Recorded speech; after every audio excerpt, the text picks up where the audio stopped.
Good morning, everybody. Thank you for joining us for this seminar, on emerging issues in the urban Sunbelt. I'm Bill Fulton, the director of the Kinder Institute for Urban Research here at Rice University. And I really appreciate your joining us today. The question of urban issues, particular to the Sunbelt, has been an issue of great interest to many of us at Kinder and at other institutions across the Sunbelt for several years now. So we're thrilled to be able to host this webinar to have a conversation about what issues are common to cities across the Sunbelt and what we might do about them. The way this format's going to work is that I'm going to make a presentation. The Kinder Institute is releasing a white paper today on urban issues in the Sunbelt, covering some of the topics of interest. And then we have a wonderful panel of 4 people who I'll introduce in a second to discuss this. I'll be making a presentation, then we'll have a discussion among the panelists who I'll introduce in a minute. Then we'll have Q&A with audiences later in the seminar. If you have questions, I'm sorry, I'm looking down. If you have questions, please place them in the Q&A box located at the bottom of your screen. And also, if you like somebody else's question, you can if you'd like that question to be asked, you can click like on that question, and then that question will rise. That we will answer the most popular questions first. Let me begin by introducing those who we'll hear from in a short while. First, we have Henry Cisneros, the former mayor of San Antonio and HUD secretary.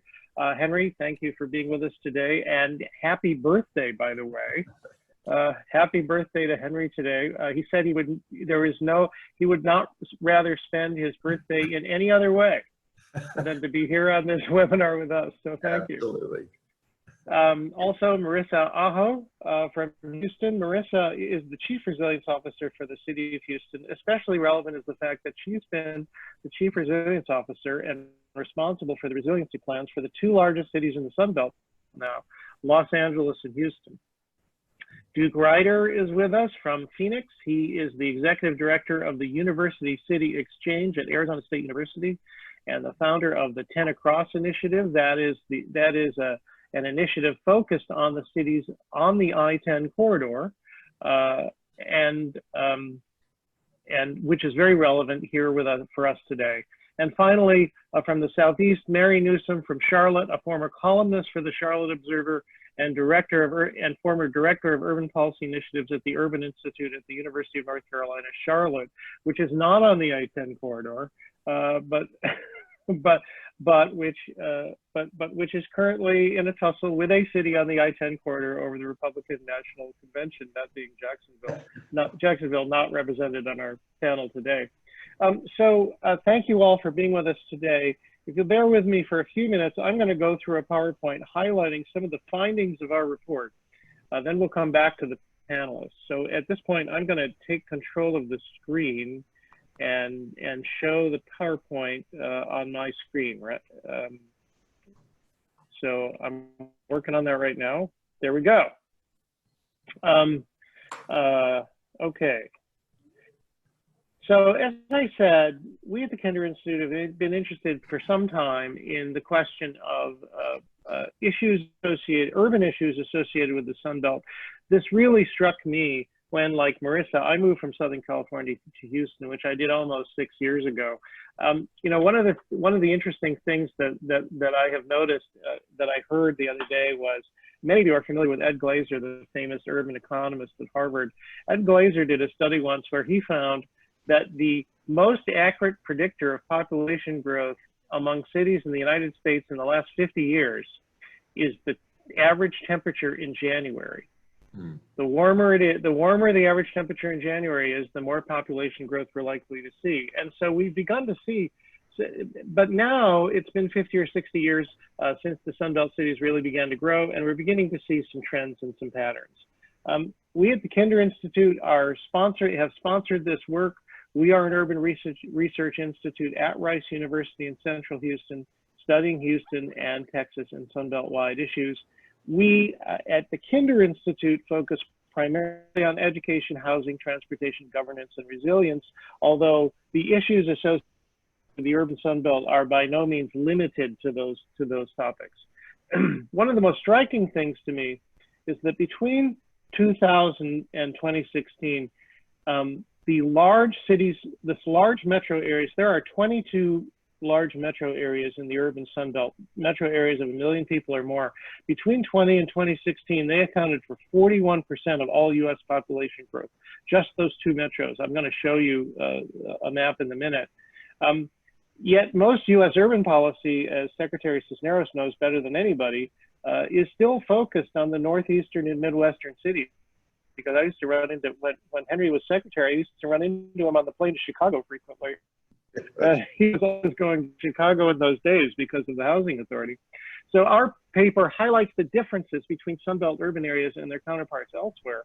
And then we hope to have a conversation about whether there is an urban agenda for the Sunbelt that we should be shaping, crafting, participating in, or joining with those of you on the call to do.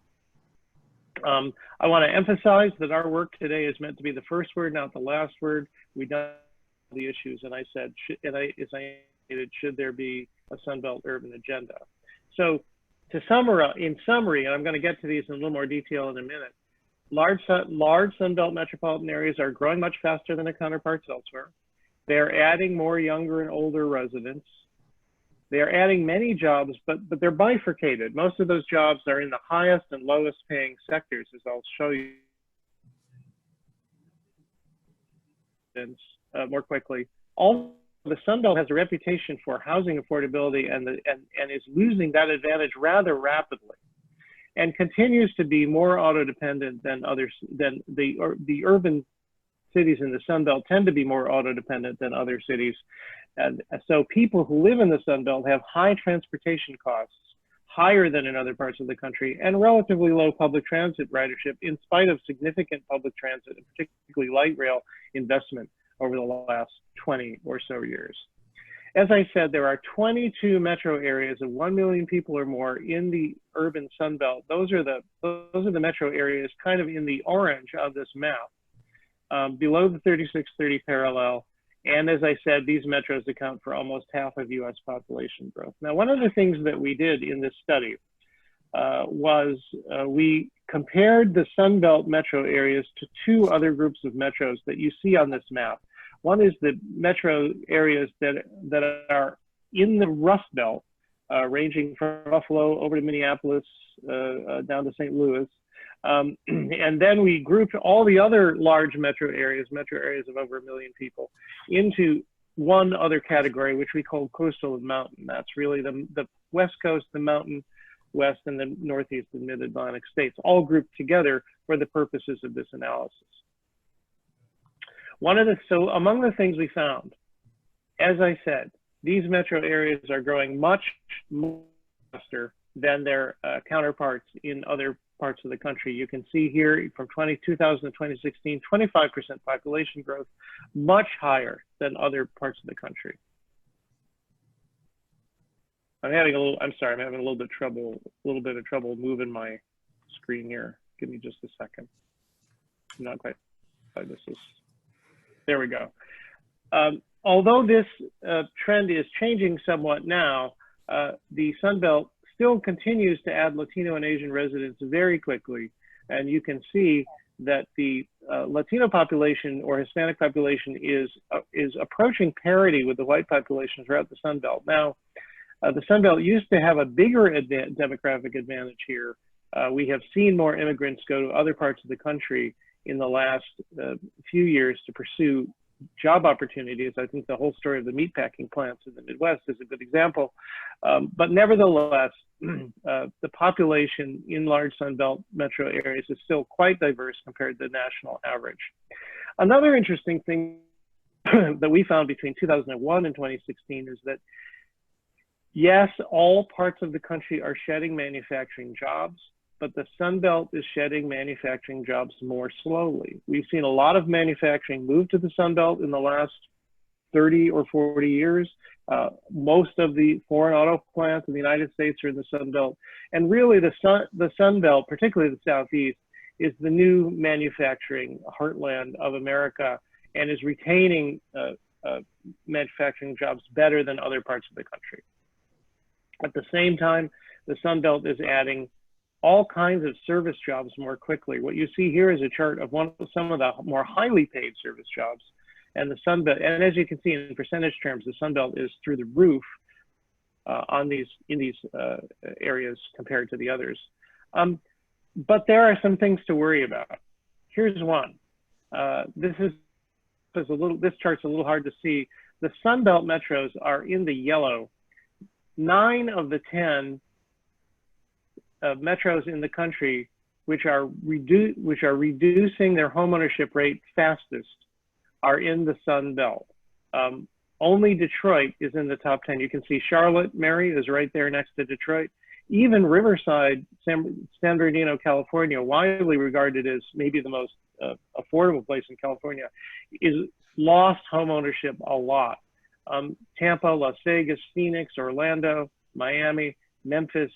So surprisingly and disturbingly, homeownership in these large metros in the Sun Belt is going down faster than it is in other parts of the country. At the same time, the Sun Belt is adding renters far more frequently than other parts of the country. You can see here in the blue is the increase in renter households from 2000 to 2016.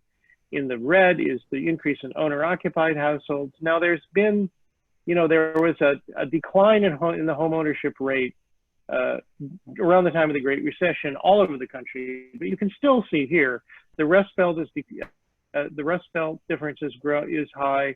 The coastal and mountain metros stayed even. Sun Belt, the renter-occupied units are growing faster than the owner-occupied units. So lower home ownership, increasing renters. Now, what do you do about some of this stuff? Interestingly enough, the government spending per capita is less than elsewhere in the country. And with the exception of Texas, where I live, well, many of the states have no income tax, low property taxes, and high sales tax, with the exception of Texas, which has high property taxes, singularly among Rust Belt states. Interestingly enough, though, local government employment in the Sun Belt has been growing faster than elsewhere. So there's a question of whether or not the local governments in the Sun Belt have the capacity to manage all these issues and all these problems. Another factor I would mention is the simple fact that that in the Sun Belt, central cities have generally been able to annex more than in other parts of the country. And so very often Houston and Phoenix are two really good examples of this, San Antonio as well. You have a political landscape that is dominated by a large central city and a large central county. So that may be an advantage in trying to deal with some of these development issues. The other question is, let me just go back for a minute. What I meant to say was that when we talk about renters and we talk about homeowners, that's a concern that we have. And then the question that we turn to is, where is the capacity to deal with these issues? That's why I mentioned the government. And in addition, philanthropies, particularly in certain cities, are playing more and more of a role in trying to intervene and deal with a lot of these social and economic issues. Interestingly, though, legacy cities such as Cincinnati and Pittsburgh have, well, when it comes to philanthropic capacity, Seattle, San Francisco, Bay Area, and New York are off the charts. But interestingly, many of the legacy cities in the Rust Belt, Pittsburgh, Cincinnati, Cleveland, have significant philanthropic endowments that they can, and Detroit as well, that they can throw at some of these social and economic issues. In the Sun Belt, that is not the case. So in the two typical ways that society deals with issues are through philanthropy, which funds nonprofits, and through government. And the Sun Belt is less equipped to deal with urban issues through either of the capacity is not as great through either of these mechanisms in the Sun Belt, generally speaking. There are some exceptions. LA has a lot of money. Houston has a lot of money, philanthropic money, but those are the exceptions. Those are the exceptions. So in summary, really the point is, Sun Belt cities are maturing. They are different than other cities in the US. They have they have an emerging set of problems. There's a bifurcation of incomes. The poverty rate is going up faster. There are transportation costs. There is this concern about the traditional homeowner, the traditional home price advantage is deteriorating. We've seen that especially in Texas. Henry and I have talked about that a lot. And when it comes to dealing with these issues, now that the Sun Belt cities are maturing, the two traditional mechanisms, government and philanthropy, that typically deal with these issues are less equipped and have less capacity than their counterparts in other parts of the country. So that's pretty what I had in mind to share. And with that, I'm going to stop. And if you have any questions, please put them in the Q&A box. We will get to those soon. But in the meantime, I want to stop sharing and turn it back over and have a little conversation among the panel before we go on to your questions. We decided we're going to start this by going west to east, and I'm going to start with Duke, which you have that fabulous scene of downtown Phoenix behind you, and downtown Phoenix has certainly come of age in large part because of the involvement of your institution in the last 10 to 20 years. But you've had a significant vision about how the cities along the I-10 corridor have commonalities and should come together and work together to deal with them. I'm wondering if you can talk a little bit about the 10 Across initiative and how you see these cities in these metro areas working together to address these and other problems.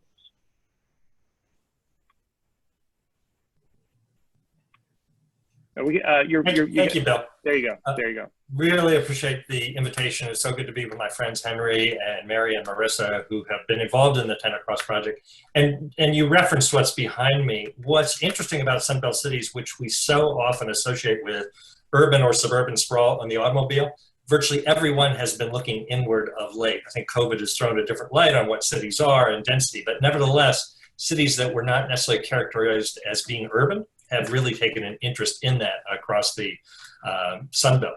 So the 10 Across project is a confirmation of everything Bill has said about why the Sunbelt is interesting, but maybe even a tighter focus. I spent 10 years of my life in New Orleans, which is a unique city within the Sunbelt because of its history and why it was founded on the Mississippi River, et cetera. And for almost the past 20, I've been in Phoenix. So I've been on two cities. I spent a considerable amount of my time on the I-10, which I noticed. And in both cases, each city has a major infrastructural issue with water, either keeping it out or bringing it to a place like Phoenix. And it turns out that if you look at the cities across the 10, which are relatively new, if you look at the entirety of the country, the role of engineering and infrastructure to make these places possible is significant. In some respects, the I-10 corridor is a function of 20th century technologies, highways, automobiles, production housing, air conditioning, etc. And so these invented or engineered places are ones where the man-made and natural systems come together and you can hardly tell where one stops and the other begins.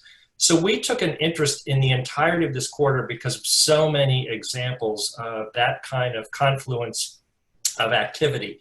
And we think if you look closely at these cities, Houston included, of course, this area is on the tip of the spear with regard to demographic, social, economic, and climate change. And therefore, if we study it and use it as a laboratory, it really represents the future of the country as a whole. It just has so many attributes where key issues are in their highest relief in this corridor. The urgency that folks, for example, in the Gulf bring to sea level rise and land loss, et cetera, is profound. And so what can we learn from all of those activities? That's the function of the 10 Across project.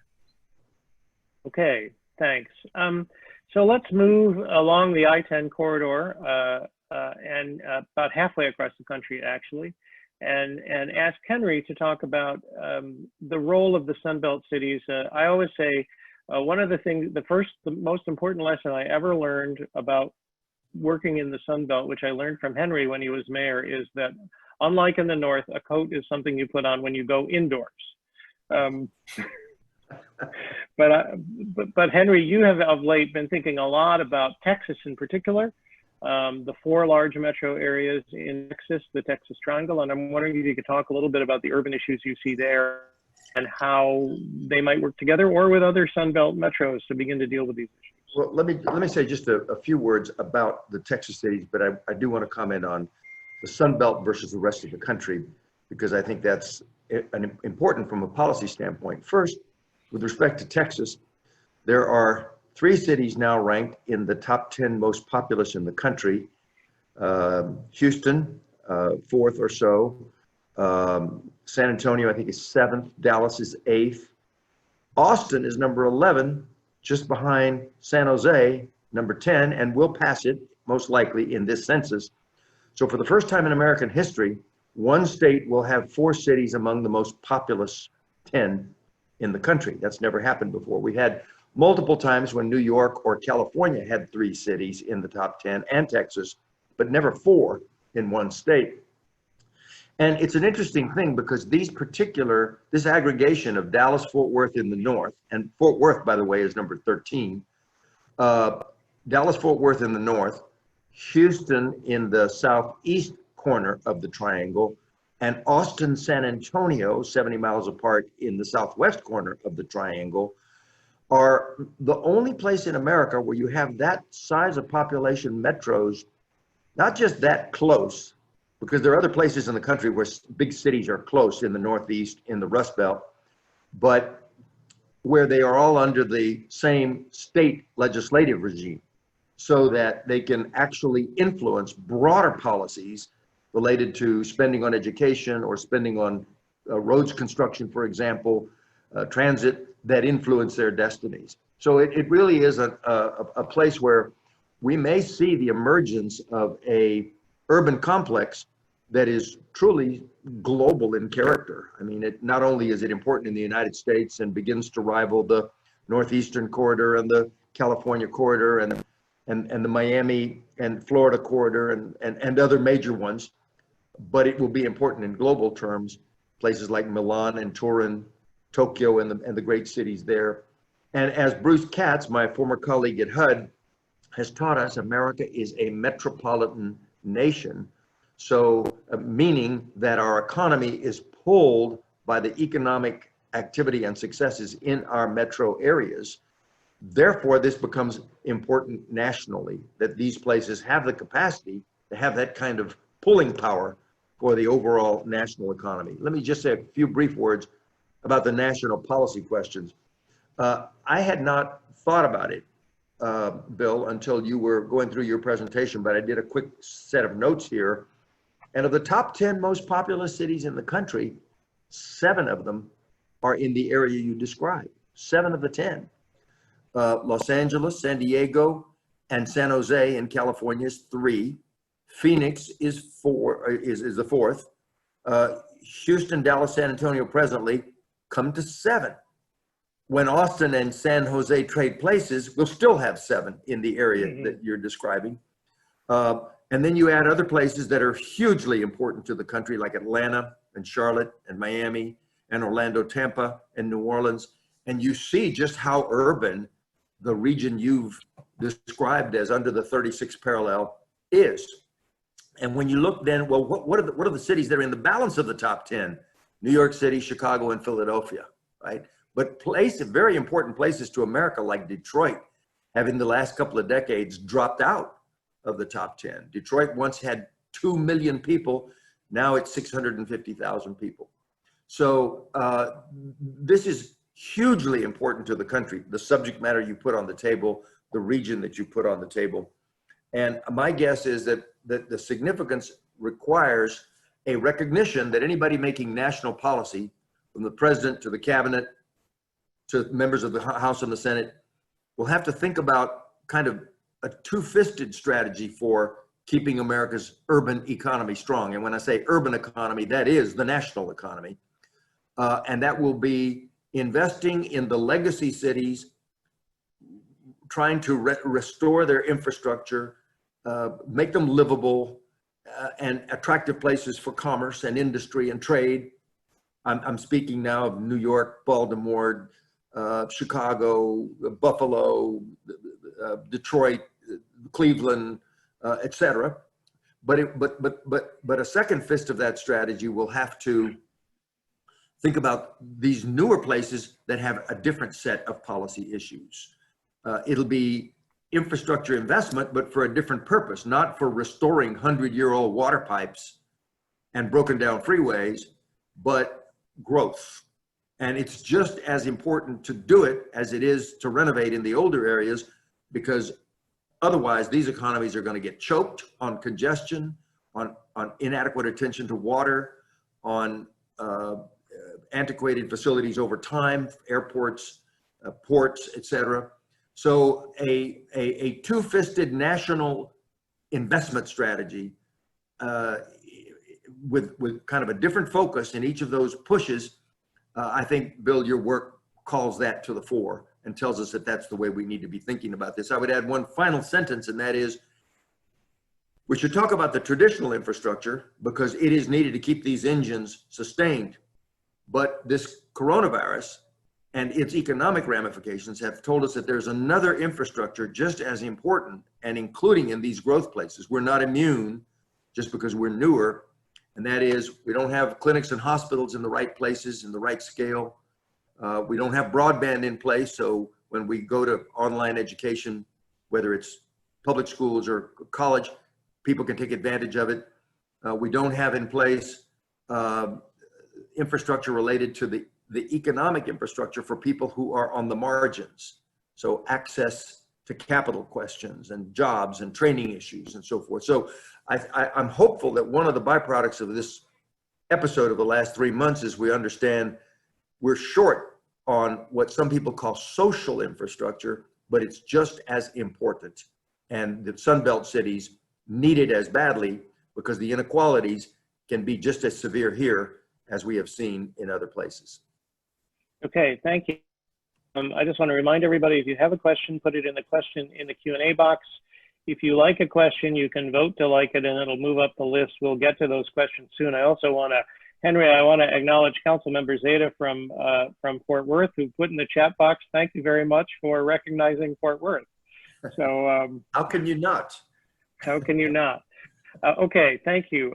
Marissa Aho, having last year traversed the I-10 corridor from Los Angeles to Houston, but even before you left Los Angeles, as an active player in the resilience space, you had become quite familiar with the Gulf Coast and some of the resilience and climate change issues there. I'm wondering if you could talk a little bit about how the resilience issues look to you in the large Sunbelt urban areas, cities, and how we might go about addressing them as a region.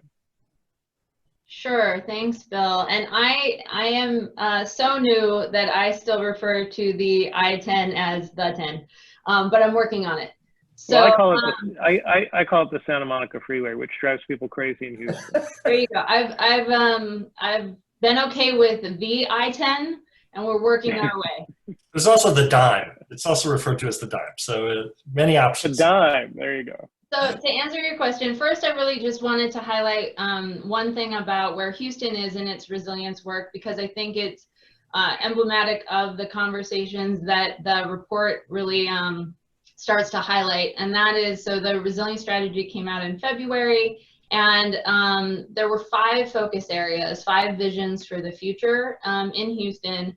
And those are a healthy place to live, an equitable, inclusive, and affordable city, a leader in climate adaptation, a city that builds up and not out, and a transformative economy that builds forward. And so those are the pillars that we are using to move forward with the resilience implementation work. But looking at the Sun Belt as a whole, I just wanted to point out really 2 main observations that I think are very critical. One that's very much in the holistic resilience realm, and one that's specifically around climate. And so with resilience, I think it's worth noting that NOAA's been keeping track of the billion-dollar weather and climate disaster costs over the last few years. And so they've been tracking from 1980. And in 2017, Texas was leading in billion-dollar weather and climate disaster costs. And in 2018, Texas was still leading.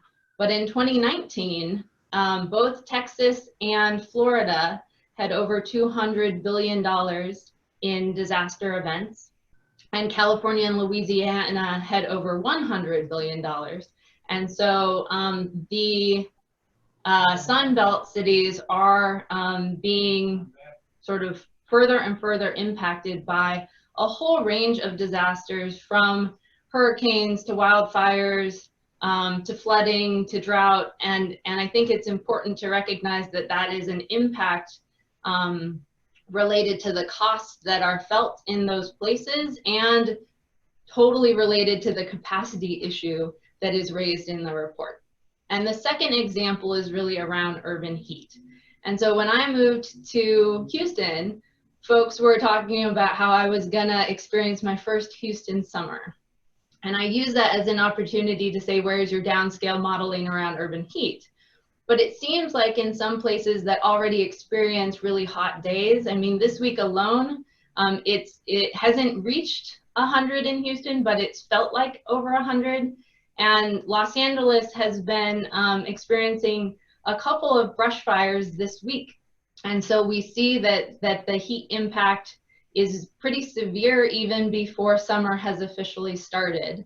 And so I noted with the Sun Belt cities that by 2100, it is predicted that every single place in the Sun Belt is going to have over 50 days above 100 degrees a year.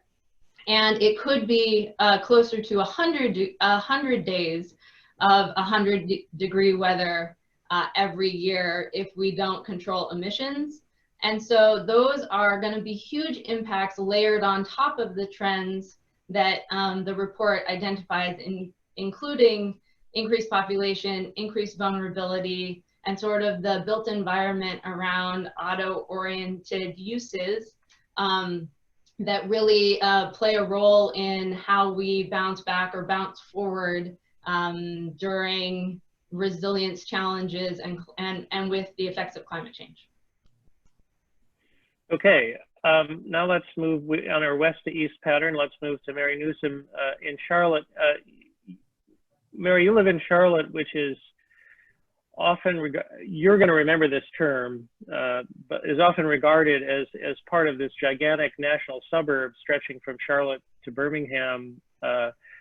If you want a relatively inexpensive big house on a 1-acre lot, that's the part of the country you move to.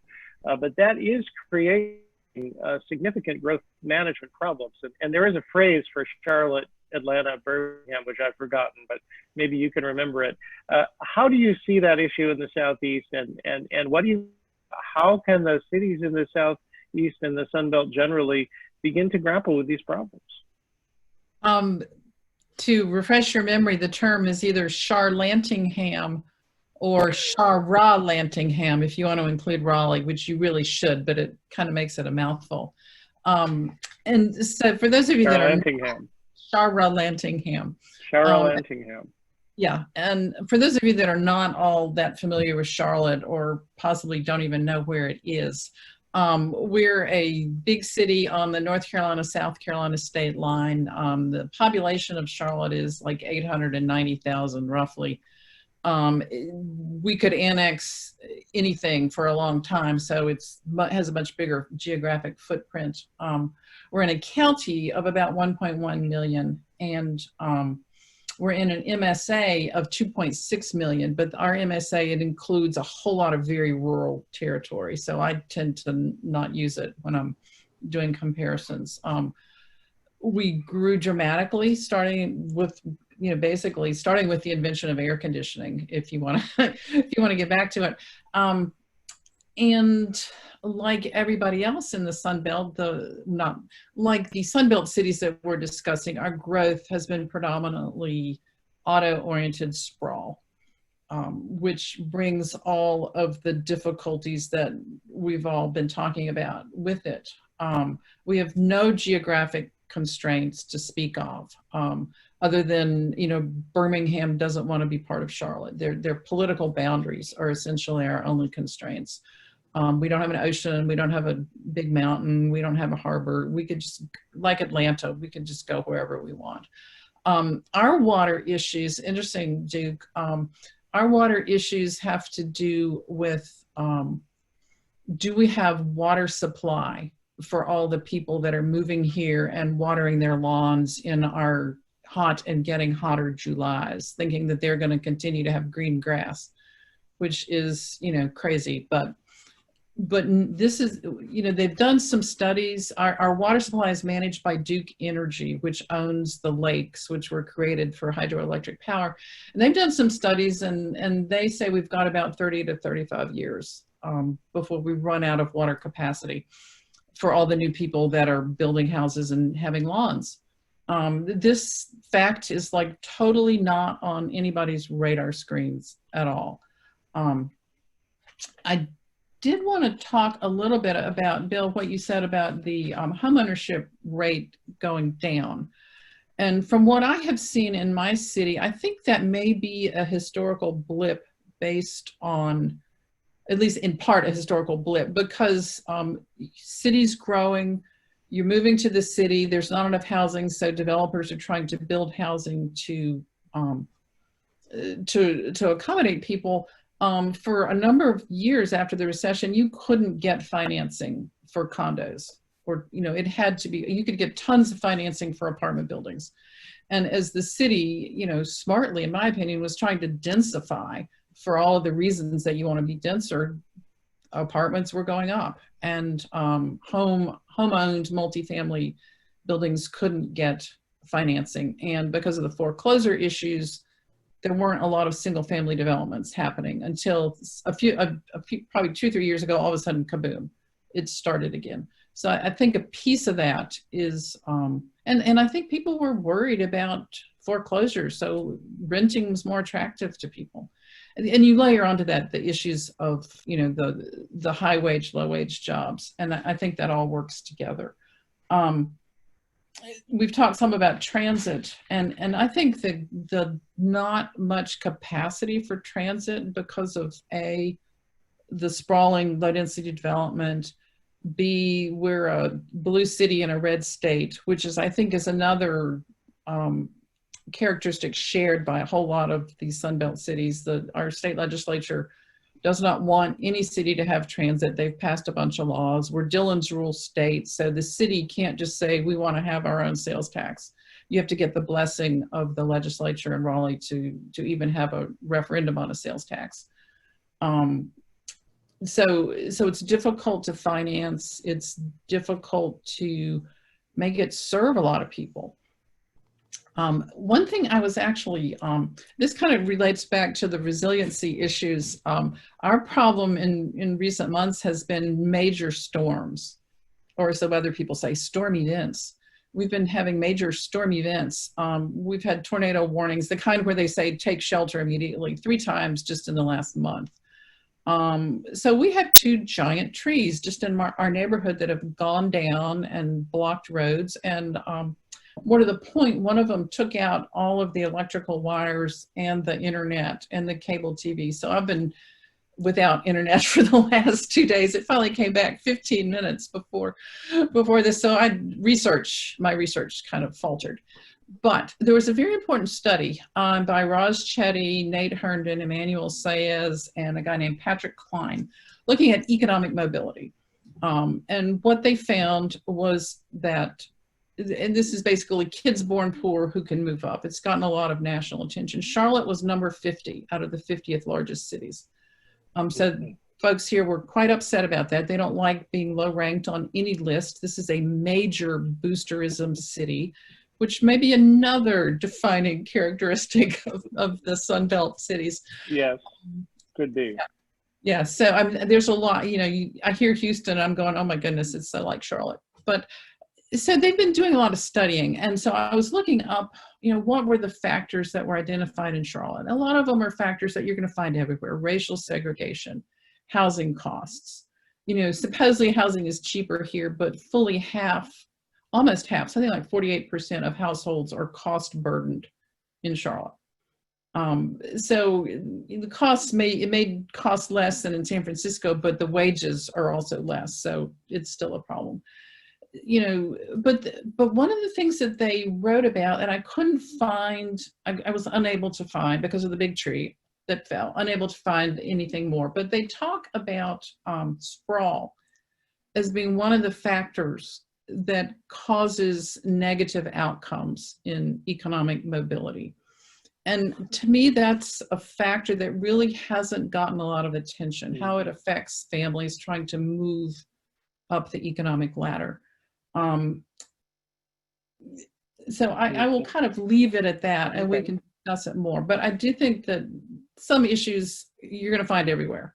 Discrimination, economic inequities. Some issues I think are much more, their solutions are going to be different in the Sun Belt. Okay, thanks. I want to go back to, most of you brought up the whole question, the whole confluence of issues having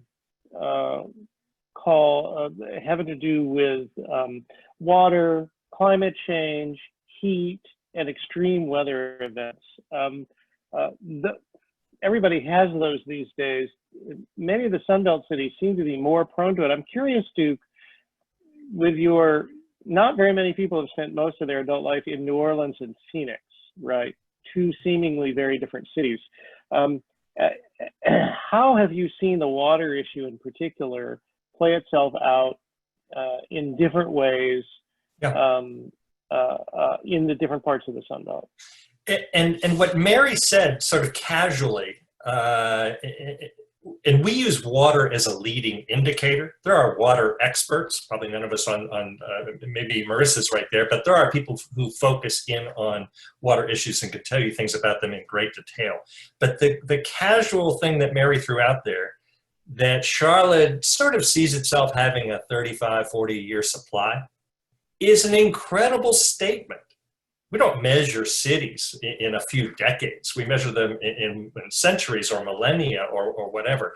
And so what I learned in New Orleans was, with regard to water and the major pumping system that's there to make that city possible, is the incredible determination to have a city where one probably shouldn't be, but also the attention you have to pay to those systems and the awareness of something that could befall your city, like a hurricane, and what that would mean to the systems which are inadequate to respond to that in a more immediate way. A hurricane just comes at you all at once. And so people are aware, but they still didn't pay enough attention. We saw the results of that in 2005 in Katrina. When I moved to Phoenix, I was hearing all the same things with regard to water, again, as a leading indicator, and how much supply we had and how much infrastructure had to be built to make our city sustainable. Again, probably built in a place where a city shouldn't be. So this raising of awareness about timelines and need to make decisions and to plan in advance and to watch these trend lines, which, as Marissa's pointed out with regard to heat and other things, because our cities are what they are, you can really observe change in cities in the Sun Belt because of the rapid shift of demographics and growth and everything else. If you look at those trend lines, you are now aware of something to which you must pay closer attention, and how are institutions, governments, or whatever going to respond properly. That pertains whether you're in a desert city like Phoenix or in a Gulf city like New Orleans. And that's where the similarities came, and Henry contributed to that discussion, Bill did as well. We just found so many commonalities on the same street, so to speak, that the sharing has turned out to be really productive. I served on a task force a couple of years ago entitled Risky Business, and it was headed by Mike Bloomberg and Hank Paulson, and the focus was trying to bring home the climate change issues to cities and businesses in concrete terms. Just a couple of factoids from that effort.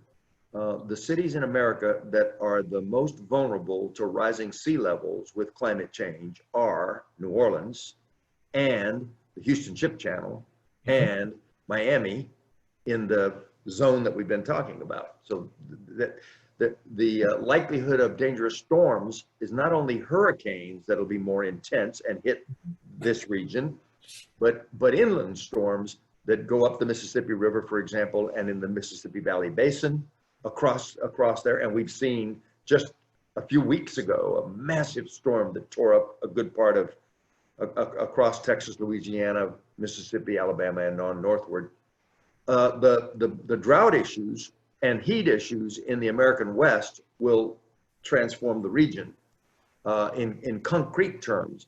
You can't, for example, do home building in Phoenix with the projected temperature changes coming, except for a few hours a day. You can have workers on the roofs putting tiles on the roofs of buildings early in the morning and maybe to noon, but there's no work that can occur in 115-degree weather, which will be the norm in Arizona and some of the southwestern states. That temperature line moves continually northward past what we now think of as the heartland of food, meaning Nebraska, Kansas, and so forth.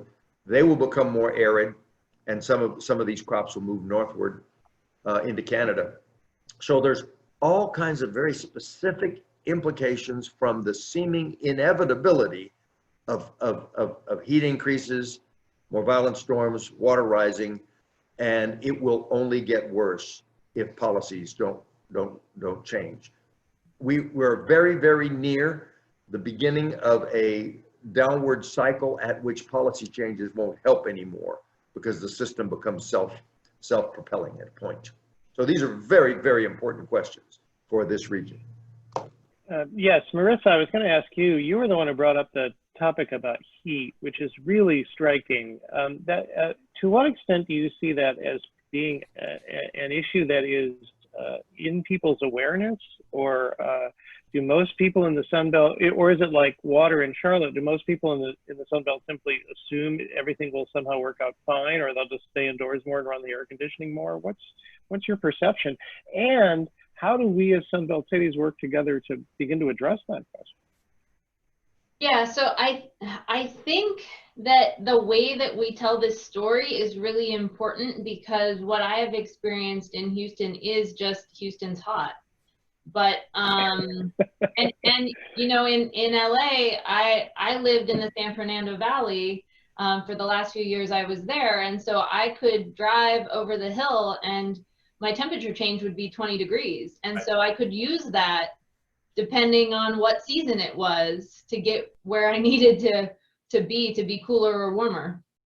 Here, there's less of an option, and I think that so the way that I have started to look, so Houston is working on a climate impact assessment, and with Catherine Hayhoe, and so we're using data to drive this narrative, and once it's released, it'll help us to show what the projections are and what we can do about them. But the resilience strategy looks at urban heat as one of the many things that it focuses on, and looking at like green infrastructure is something that has been talked about in Houston for a while around flooding, but we can also talk about the co-benefit of urban heat reduction. And so I think part of my job is really just to show how a lot of this work can be integrated into what we're already doing. In LA, there were some really great cool pavement pilots that were able to show a decrease by using a lighter colored slurry steel, being able to decrease the temperature of the asphalt. And you know, there are simple tools like planting trees that really help, but we're not talking about it enough. And especially if you look at the projections, it's gonna take decades for us to maybe get where we need to go, and we need to act more swiftly than we currently are. You know, that's really interesting, and you bring up the question of green infrastructure, and Henry earlier brought up the question of social infrastructure, but I do want to go back to the question of physical infrastructure, because one of the things that we're seeing now in the Sun Belt cities is they were built as suburban cities. Suburban cities are often built with sort of one generation of use in mind. We've seen as cities have aged in the north that it has become increasingly difficult to finance infrastructure upgrades. It's pretty easy to get a developer to pay for the roads and sewer and the water up front. It's pretty hard to maintain that. We find here in Houston, for example, many of the suburbs are have their own special districts for water and sewer service, and those the treatment plants are coming to the end of their life, and they can't be replaced without an increase of property tax, which of course the residents don't want. I'm wondering, so I want to raise the question of how do we pay for subsequent generations of infrastructure in an environment where we maybe are not growing in the same way as we were before, and we're in a more urban setting. I'm curious, Henry, given your background in dealing with finance, if you have any thoughts about that. Well, I'll be brief. The one area of infrastructure where I think the Sunbelt cities seem to be understanding and aggressive is mass transit, because they understand the danger of congestion and what it means to their productivity and economic activity. So in the last year or so, we have seen bond issues on a major scale in Tampa, Atlanta, Houston, Albuquerque, Los Angeles, of course, a couple of years ago passed Proposition M, which is massive. It's going to allow double-digit light rail and subway systems, double-digit of billions. The Sepulveda line, for example, is a $13 billion initiative. And so it's a combination of bond issues, some designation of sales taxes, in some instances, some sort of private public partnerships, P3s and transit-oriented development, that sort of thing. But it's interesting that we're witnessing literally, you could almost call it, I hate to be exaggerating, but almost like a golden age of recognition of transit as an element of how these cities are going to grow. Charlotte has a system that they've put in place. Dallas has a very functional system that goes out to DFW Airport and connects to Fort Worth. Denver, not in the Sun Belt per se, but Denver has a great, cross-cutting city system. So that's it. I'm answering your question by taking just one area of infrastructure and suggesting that where there's a will, there's a way, and they're finding creative ways to put together the financing to at least move in this area. Not enough to offset the growth of traffic, not enough to beat the highway lobby and put more money into transit than roads, but more than has ever been before.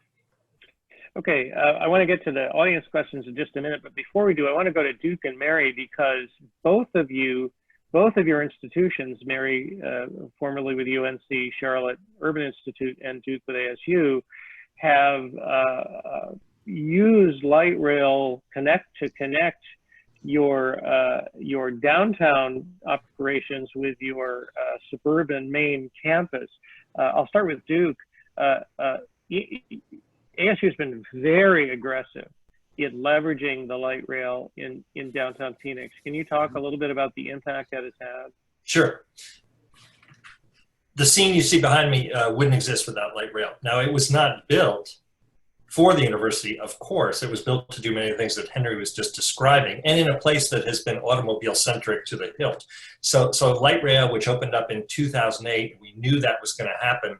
As it began to get constructed, the university, which has generally been in Tempe, Arizona, a campus there, 50, 60,000 students, we worked with the city of Phoenix on a bond initiative, which passed 2-to-1 to move 15,000 students to downtown Phoenix, and has been a huge economic driver for the city. So the relationship between our institution and the city and the taxpayers who, again, made this possible, has been good for all parties. And I think we've delivered on the benefits that were promised. And the schools that were moved in their entirety to the downtown area are thriving.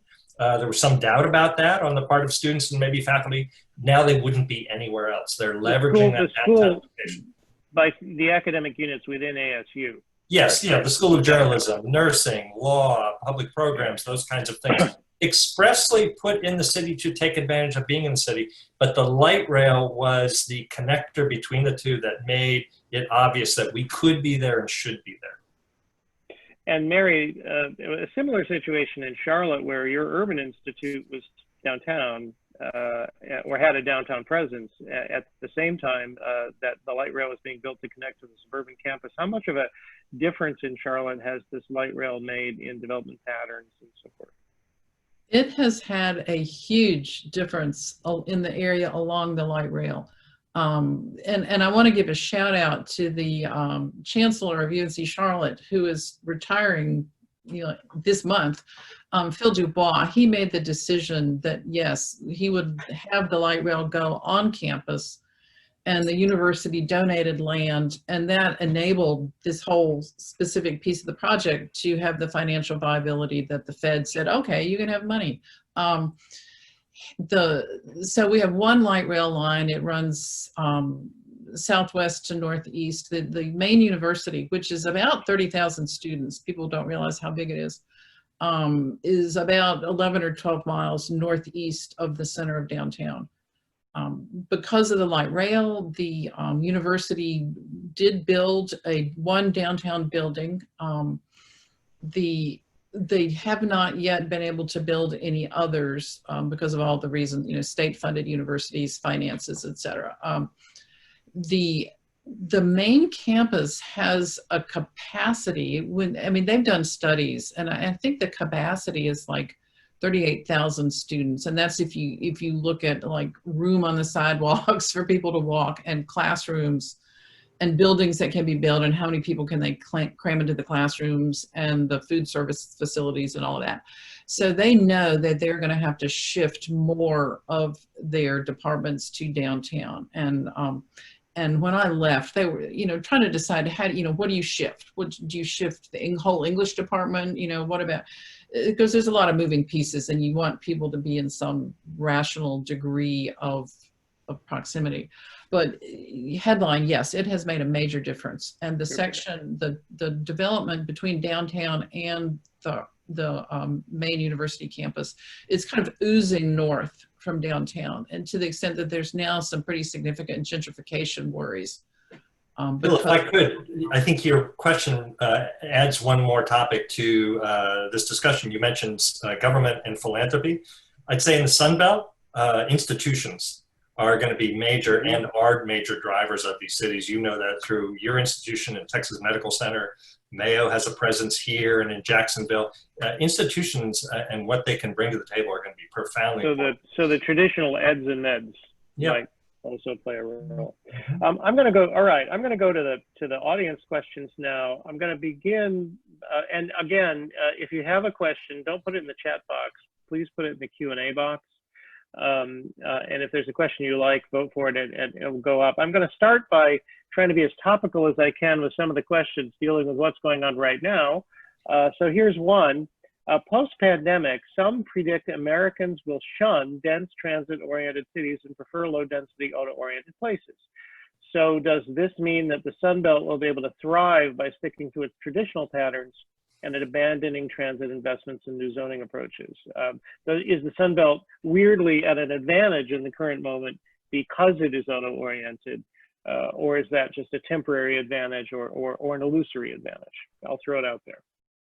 I can tell you that here in Phoenix, given planned communities and other things, there are definitely developers who've watched this happening and saying maybe our time has come again. And so for better or for worse, there are people who have made that observation. Sorry, Mary, go ahead.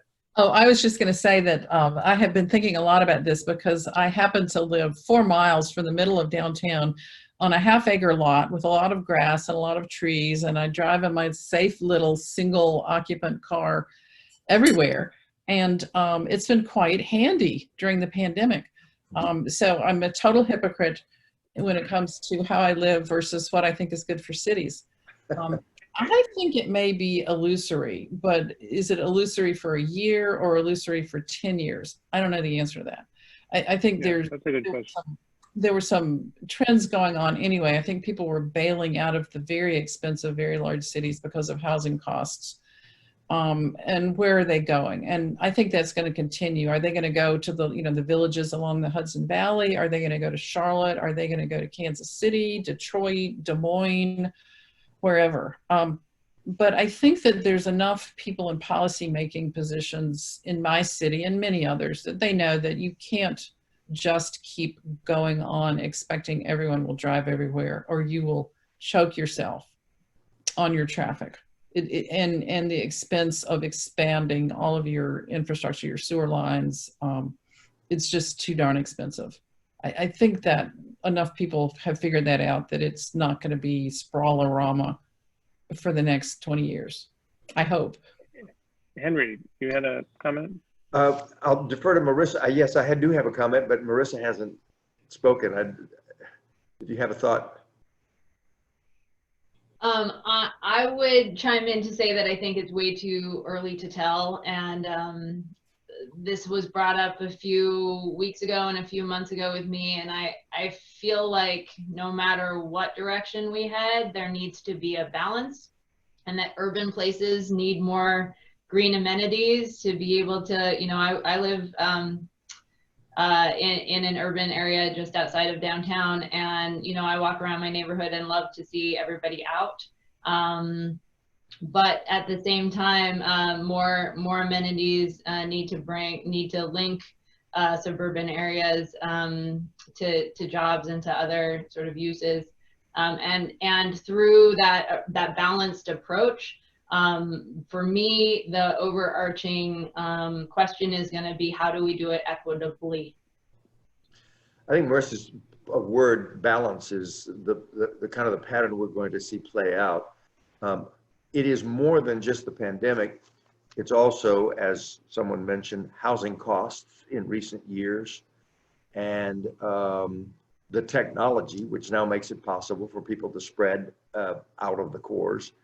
That will result in a spreading of population across the country. I think we'll see not just Sunbelt places, but places like Omaha and Des Moines and Columbus and mid-sized Colorado Springs, Boise, mid-sized places all across the country. I think young people love the exciting urban center at a certain age, but then they progress in their careers, they get promoted to a regional position somewhere, they marry and have children, and they want the best schools they can, and environments for their children. And so we're going to see a lot of dynamics pushing out of New York City and some of the other large, dense, downtown San Francisco, the dense places where they can't afford to live, and where they really got the scare of their lives in this pandemic. And I'm talking about even the most hardcore urban people are saying, this is too much. This just went a few degrees too far for me. I need to find another place to be. Now, countervailing that for the Sun Belt will be the heat issues we've talked about, which are going to be serious and costly. And so I think it'll balance out, as Marissa said, with, in the final analysis, the net analysis, more spreading, more growth of mid-sized places out of the big, dense urban cores. That's my sense. Okay, let's go to the other topic that is on everyone's mind right now, and this is a question from Doug Hooker. He actually posed two, so I'll consolidate them. The Sunbelt cities are also homes to some of the worst legacies of the country's history of racism, particularly in the Northeast. So how do we address Sunbelt city problems with a specific eye to addressing historical racial inequities? Well, I'll just start. I'd like to say that I've always felt that the precondition for addressing issues of equity, inclusion, fairness, upward mobility for those marginalized is growth. You have to have a growing jobs base, increasing incomes, the opportunity to make the whole system create space for fairness. So that means school districts that have adequate resources. That means jobs where people can actually become middle class. It means going deeper into neighborhoods to find talent with intermediary training institutions, community colleges, bring them into the mainstream. So the Sunbelt cities are perfectly positioned if they will do it. And I have an inkling that because of the new demographics, African Americans are significant in most of the cities we've talked about. Latinos growing, as your research indicated, and Asians in these places, that we're not going to go back to business as usual.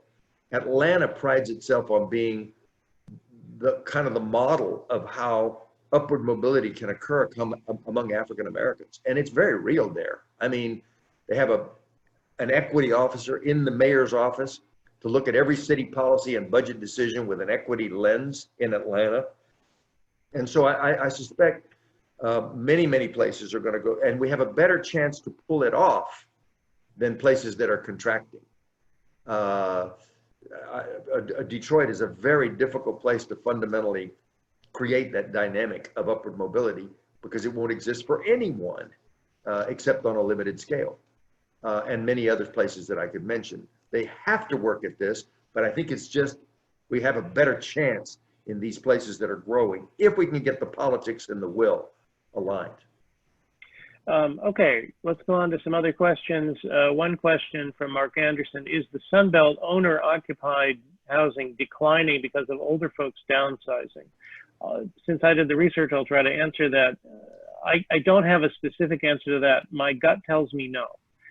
What my gut tells me is that the real problem, and we're working on another report, which we're going to bring out the week after next with another webinar and roll out about just about housing in Houston. What my gut tells me is that people who used to be able to afford a house in Sunbelt cities of moderate affordability no longer can. If you're a middle income renter today, what this report is going to find in 2 weeks when we bring it out, you can't afford to buy a house, whereas 10 years ago you could have. So I don't know if anybody else wants to comment on that, but my gut tells me that that is not true. Bill, I agree with you. Only I would add the demographics. Your research for this report says these populations are younger in the Sunbelt cities, and they're more African American and more Latino.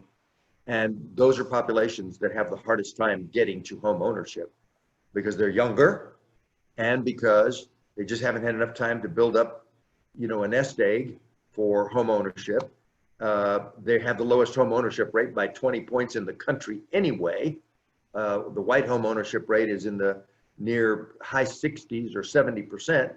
The Latino and African American home ownership has slipped back from 50 down to the low 40s. So I think it's the demographics of the situation as well. Okay, the next question, to what extent do you think the oil and gas industry will add to or detract from specifically the Gulf Coast states' ability to rebound? I'm a Houston guy, so I'll take a crack at this, and anybody wants to join in, they can, but it does, for better or worse, what's happening in the Gulf Coast is you're getting whacked with two different things at the same time. Economically, one is the COVID crisis and the other is the oil and gas downturn. I will say that in Houston, the conversation has changed dramatically in the last 6 to 8 months since last fall, as the oil and gas industry has begun to acknowledge that there is going to be an energy transition, fast or slow. And there's a big conversation in Houston now about, okay, are we the oil and gas capital of the world, or do we want to truly be the energy capital of the world forever? Anybody else want to take that one on? I would just second what you said. And Okay. I would say this was one of the reasons for the 10 Across project, how oil and gas represents itself in the energy capital of the world in Houston, how it represents itself in the ecosystems of the Gulf, and also how it represents itself in the Permian Basin and all the issues attendant there, which suggest a sort of provisional inhabitation of that area, extract what you can and leave behind what you do. That's just not tenable for the future. So the energy question pervades the 10X project, and also where people live who are in the way of the, if you will, the off-gassing that comes from that. I mean that in every sense of the word. It's often the most vulnerable. Marissa knows that.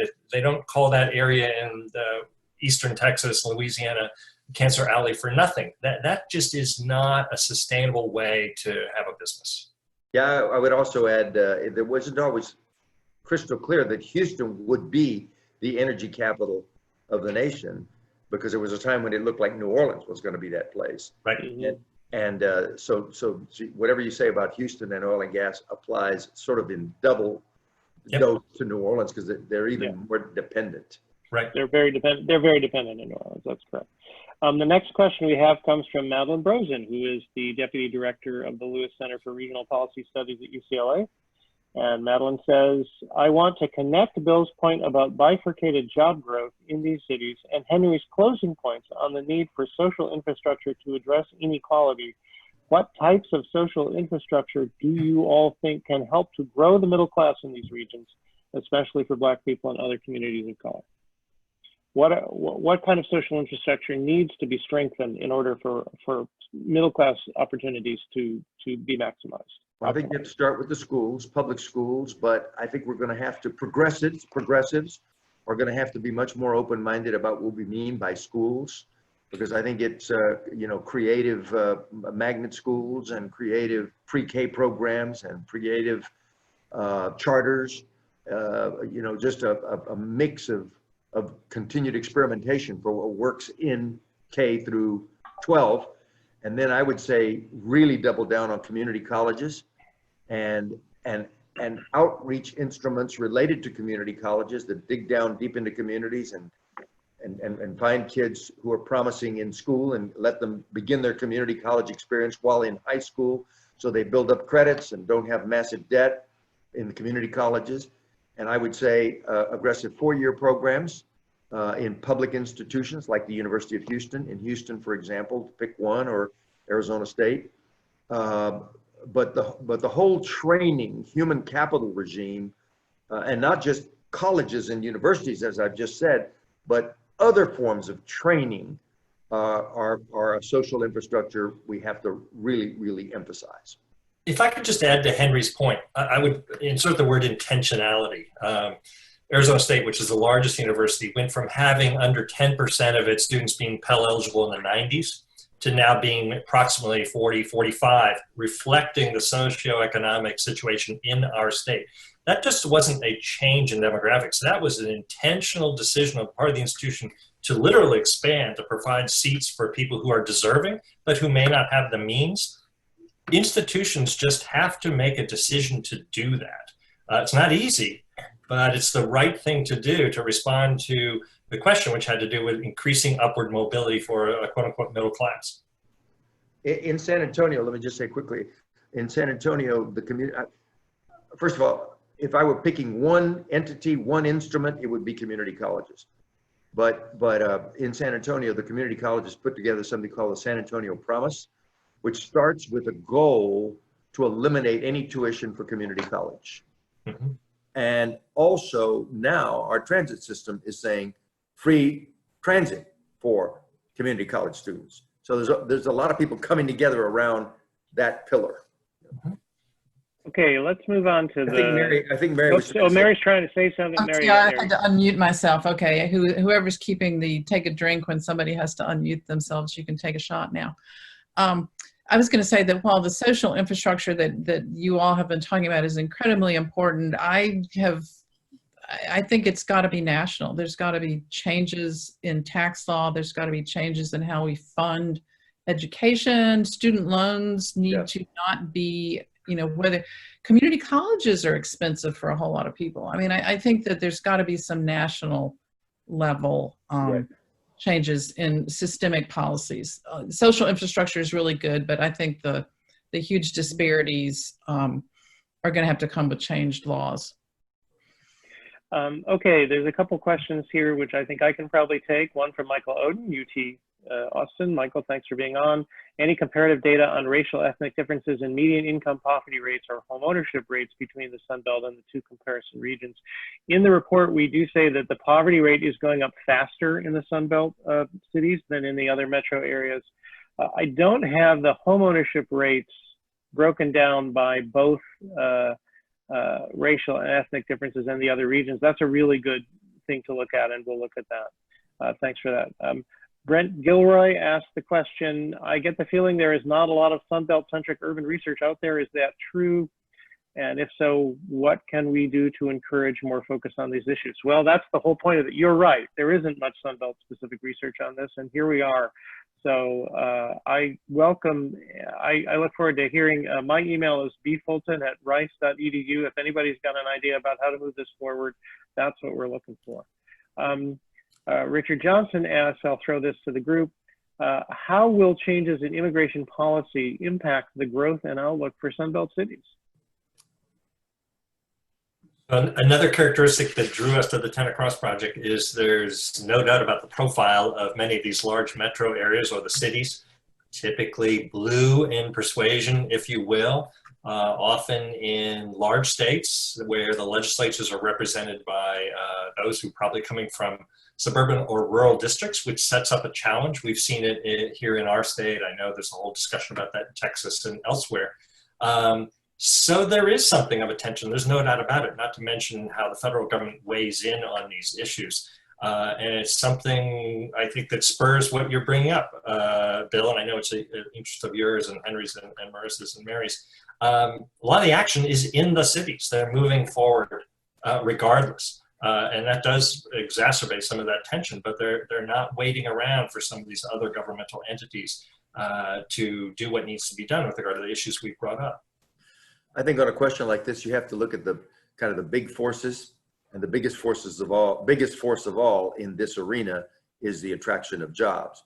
So to the degree that the Sun Belt continues to grow jobs faster, and the Sun Belt cities are magnets for new jobs, that's where the immigrants will continue to go. Sun Belt cities should prepare themselves for continued immigration, not just from the southern border, across the southern border, but Asian, from Korea and China and other places, Eastern, from Europe. They will continue, the Sun Belt cities will continue to grow, and they will have high immigration numbers. It is an interesting thing that many Sun Belt cities, which are blue and favorable to immigrants, find themselves at odds with their state governments. You have red-blue tensions.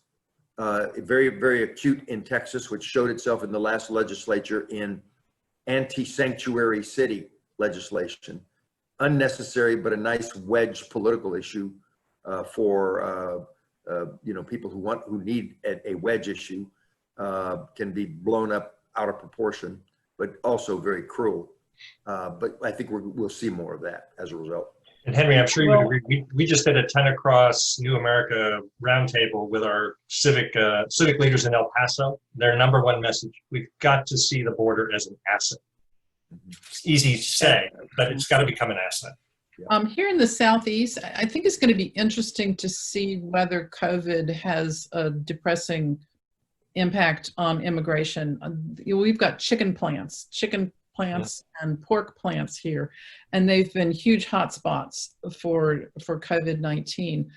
And I just wonder whether immigrants are going to start to think, I don't know that I want to go there for the next 2 years. Which means that, yeah.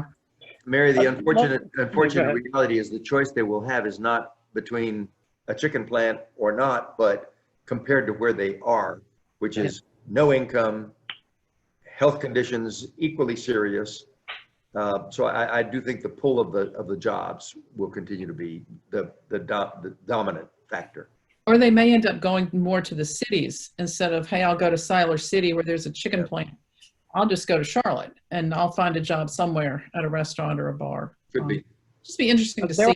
There are actually, and here's something I do want to focus on. You brought it up, Henry. There are a number of questions about the red state, blue city problem, right? That many of these questions have a blue point of view as presented to us. But how we've seen this in Texas post Harvey and so forth, Henry? How do you deal with this question of somewhat progressive Democratic leaders in cities and inner suburbs dealing with typical urban issues, and then state legislatures which have a different mindset, a red mindset, perhaps a more rural mindset? How do you overcome that in a constructive way? Well, I think the first argument is to red state legislators and leaders don't shoot off your foot by killing the economic engines that are these places. These are, look at your state budget and see how much money comes out of the Texas Triangle, for example, for the whole state of Texas. It's huge. So don't do things that are self-defeating for the larger objective of the state. That would be argument number one. The second is, little by little, I think people will recognize they can't just look the other way at the constituencies that are now becoming the majority constituencies, right? I think you said it before. In Texas, the Texas Triangle is 66% of the population of Texas. We have 254 counties in Texas. 35 of them group around these 3 points of the triangle. Those 35 are 66% of the population of Texas. Now, presently, they don't elect the governor, the senator, et cetera, but those days will come. But going that way, thoughtful politicians are going to have to take note. I was pleasantly surprised with the strong words that Governor Abbott issued 2 days ago at the funeral for George Floyd. Didn't sound like Greg Abbott at all, but there's a recognition there. This is wrong. It appeals to a middle stream of people who want fairness, and he spoke very forcefully. I mean, you wouldn't have heard those words coming out of him, I think, other than a recognition. Look, times are changing, and moods are changing. The politics is changing. So we're almost out of time. I want to address one final question, which is the fundamental reason we're here. The question was posed again in an insightful way by Doug Hooker. Is there some forum or organizational vehicle for Sunbelt cities to convene in order to share practices and strategies? Do Sunbelt mayors currently have discussions about their common characteristics and futures? I think the answer probably, Marissa, you worked for two of them. I think the answer is probably informally yes, but probably formally no. And so I'm wondering what the panelists' thoughts are as a final question to how we proceed. Is there something here about an urban Sunbelt agenda? What is the best way to structure this and continue this conversation? The only group that I have seen, and I'll be very, very brief, is the organization that Duke runs.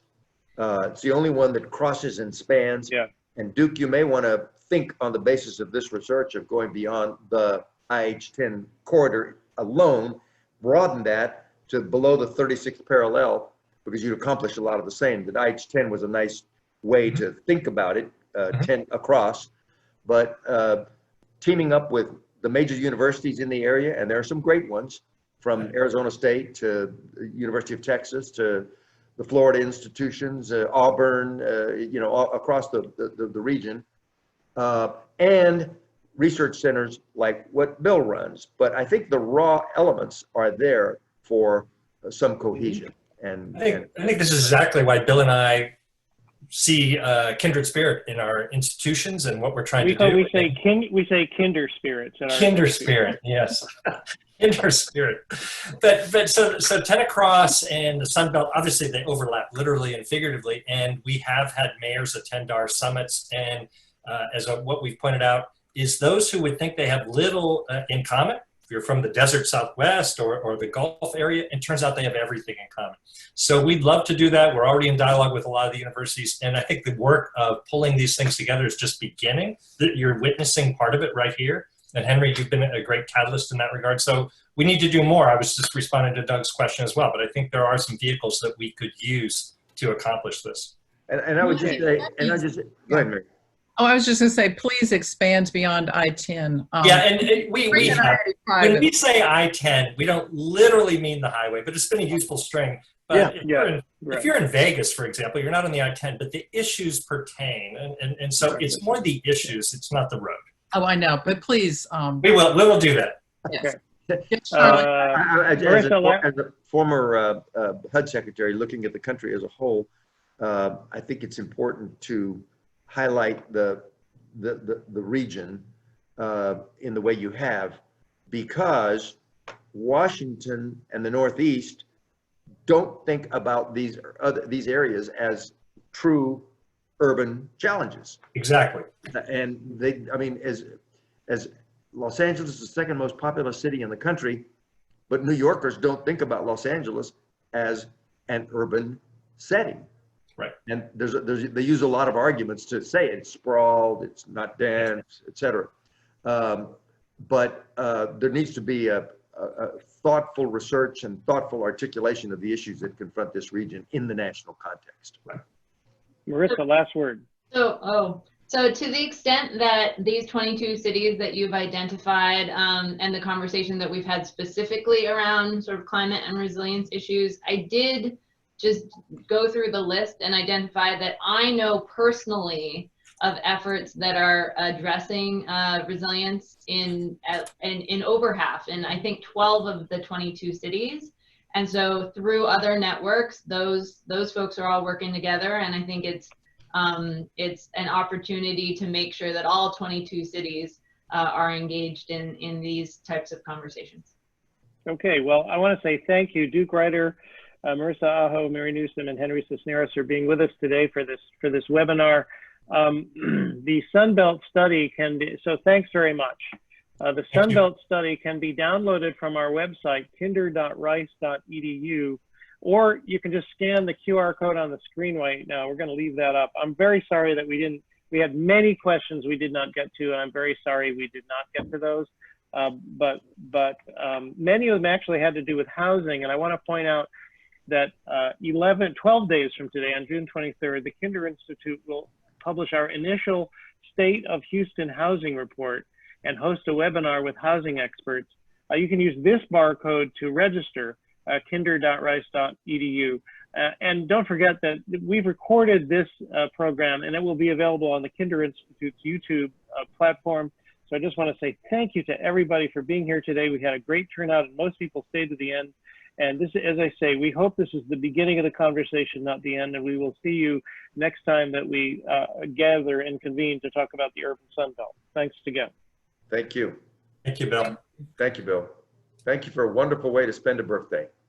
Happy birthday, Henry. Happy birthday, All right. Henry. Birthday. Bye, everybody. Bye-bye. Bye-bye. Thanks so much.